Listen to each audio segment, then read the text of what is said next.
এখনো বলি আমার যদি পুরো ঢাকা শহরটা যদি আমার বলে কিনে দেবো তা আমি গ্রহণ করবো না। টাকার লোক আমি এখনো করি না। টাকার লোভ যদি করতাম তাই আজকে 2 মাস দৌড়াইতাম না, 2 আড়াই মাস ধরে। এখনো বলি আমি টাকার লোভ করি না। আপনার কাছে কোনো প্রস্তাব আসেনি। না, আমাদের কাছে খবর আছে আপনাকে টাকা দেওয়া পুরোপুরি ম্যানেজ করে ফেলছে। আপনি নতুন বিয়ে করতেছেন, বিয়ে করে সংসার করতেছেন, এরকমও না দাদা, আমি মেয়ের ভবিষ্যতের জন্য যেটা করা লাগবে এটা আমি দেশবাসীর কাছে বলছি যে মোর জন্য মনে যদি আপনি ভালোবাসেন তাই মনে একটু খেয়াল রাখবেন, মনে একটু দেখবেন। আর বিমানে এমডি যে আমাকে বলছে যে টাকা কথা আপনারা বলতেছেন সেটা এখনও আমার কোনো আসে না। আর এটাও বলছে নানান কথা বলছে যে আপনাকে টাকা দিয়ে কিন্তু ওরা কিনে নেবে। তাই আমি বলছি আমাকে টাকা দিয়েছে তোকে পুরা অল বিশ্বের টাকা যদি আমাদের কিনা দেয়, তুমি 4 বছর সারা জীবন পরে খাবো, তাও আমি টাকার দিকে আমি চাই না। ভালো একটা বিচার চাই যেন সারা বাংলাদেশ দেখো। মানে টাকার কাছে আপনি বিক্রি হবেন বিক্রি হবো না, এক কথা শেষ, টাকা আমি বিক্রি হবো না। বিমানের এমডি যদি আপনাকে একটা অফার দেয় যে আপনাকে ভালো কিছু করে দিবে, আপনার মেয়ের ভবিষ্যৎ করে দিবে, তখন আপনি কি করবেন? না আমি তো বলছি যে আমার মেয়েকে দিয়েছিলাম ওই বাড়িতে, মনে করেন একটা ছেলের সাথে খেলাধুলা, মানে ওরই বাচ্চার সাথে খেলাধুলা করবে, সাকে দিয়ে ঝাড়ু ধরাইছে, হাঁডি বাজে ধোয়াইছে, পাক করাইছে, বিভিন্ন কাজ করেছে। সেটা আমি জানতাম না, আমার মেয়ে একজন বলেনি আমাকে, কিন্তু ভয়ে বলেনি। যদি শুনতাম যে আমাকে এভরিথিং সব কাজ করে, তা আমি যতই ওর হোক, আমি ম্যাডাম থেকে কিন্তু এখন পর্যন্ত আমি 5,000 টাকা নেই নি।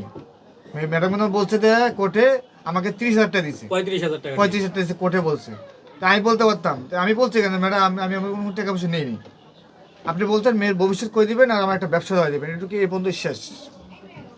মানে ম্যাডামে বলছিল যে 35,000 টাকার বিনিময়ে আপনার মেয়েকে কিনে হ্যাঁ নিয়েছে, কিনে নিছে, হ্যাঁ আপনি বিক্রি করে হ্যাঁ দিয়েছেন। এটা বলছি। আসলে কি আপনি আপনি বিক্রি করেছেন না ওই বাসায় যে দারোয়ান ছিল সেই বিক্রি করেছে? আমি যে সময় বাসায় আমার বাচ্চা রাখতে চাই, সিকিউরিটি বলছে যে ম্যাডামের মতো মানুষ, ভালো মানুষ কোথাও নাই, এই পৃথিবীতে জন্ম হয়নি এখনো। সেই হিসাব করে মেয়েটা আমি দিয়েছিলাম, তা ওনার বাসার সাথে খেলাধুলা করবে।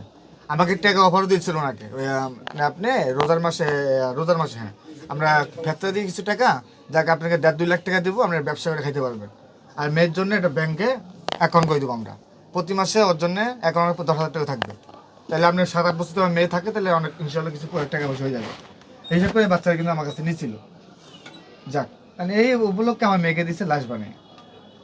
ভাই আমি তো এর আগেও বলছি যে বিয়ে শাদী তো আমি যে করি, আপনার মতো যে আমাকে এখন আমি করে আসছি, সবাই কিন্তু জানবে যে আমি মেয়ের বাবা বিয়ে করতেছে। আমি আর 10 জন লোককে জানাবো।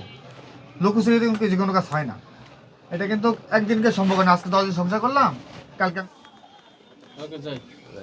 এই খবর বার্তা কার? খবর চলে কার? কই এই যে চলতেছে। ভাইয়া একটু সাউন্ড প্লিজ। না না বাইরে না, আরে বাইরে চলতেছে।